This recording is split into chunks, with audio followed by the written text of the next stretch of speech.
Okay, folks, this is not exactly drawing from memory at all. Actually, what it is I started this drawing. I met my girlfriend's, and she doesn't have any books with pictures in them that I usually use or have in the past used to practice my technical ability to do portraiture by getting a likeness from a photograph. There's nothing wrong with it. You hear a lot of would-be artists say, "Oh, it's not real. You're doing something from a photograph." Listen, art started the way art started in humanity was people were drawing pictures of symbols of water and food, specific things they wanted and needed to communicate to each other. So whoever's on their big high horse, oh, art, it's something to be, it's not something, it just is what it is. Anyway, I'm not here to talk or complain. No complaint. I'm just saying that we're practicing. So I did this portrait, it's obviously eyes. There's an aspect of Lincoln's eyes that I'm not getting right. But anyway, I'm just starting it out. I wanted the audience, the viewer, to see we want to give him a strong chin. So, because Lincoln had a strong chin, we want to use controlled smears, stuff like that. So,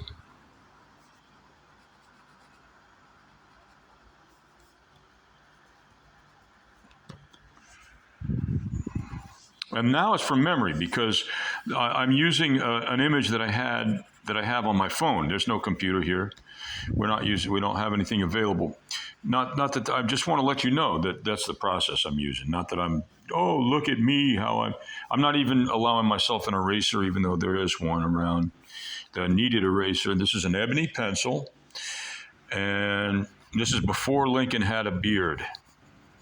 This photograph was taken. It's 1849, I think it was. I'll check on that. It was in the 1840s, that much I know. I think it was 1849. Okay, so I don't want to do too much because I'm doing it from memory at this point. I set out from a photograph the basic structure, and now from memory, I'm just the technical aspect of a face is what I'm relying on, my knowledge of, prior knowledge of the basic structure, bone structure of a face in specific, and Lincoln's face, what I can remember. And this is all for the purpose of establishing and developing your not only your imagination, your memory and your imagination are the same, very much the same thing especially regarding visual art.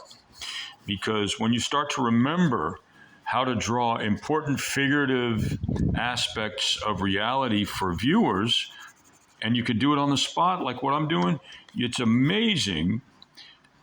You can really use, like for instance, let's say there's a lot of kids in the audience or young people that want to grow up and be an art teacher.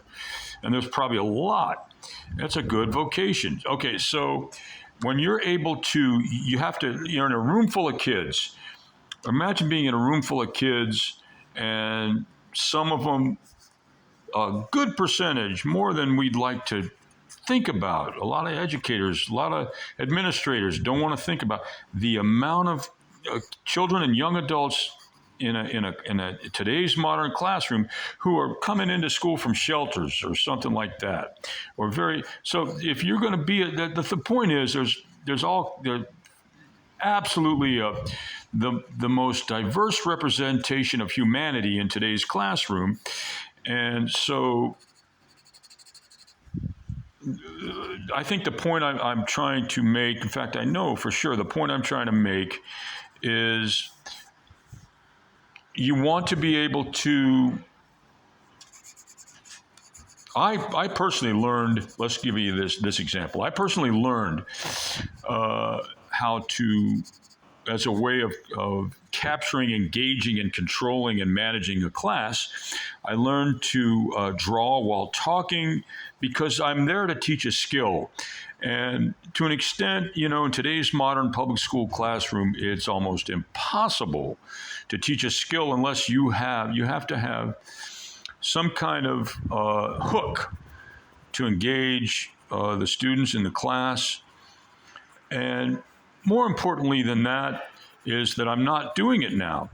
So the point being that I learned how, like what I'm doing right now, talking while drawing, is something that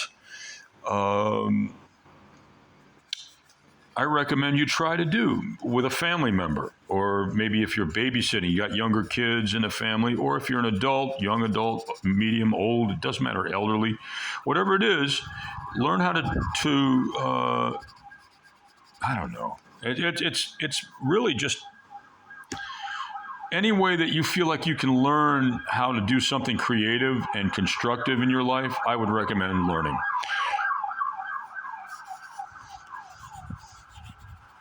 So it's August 23rd, and just all kinds of stuff. We're going to probably continue. We might get rid of that signature and continue this 2025.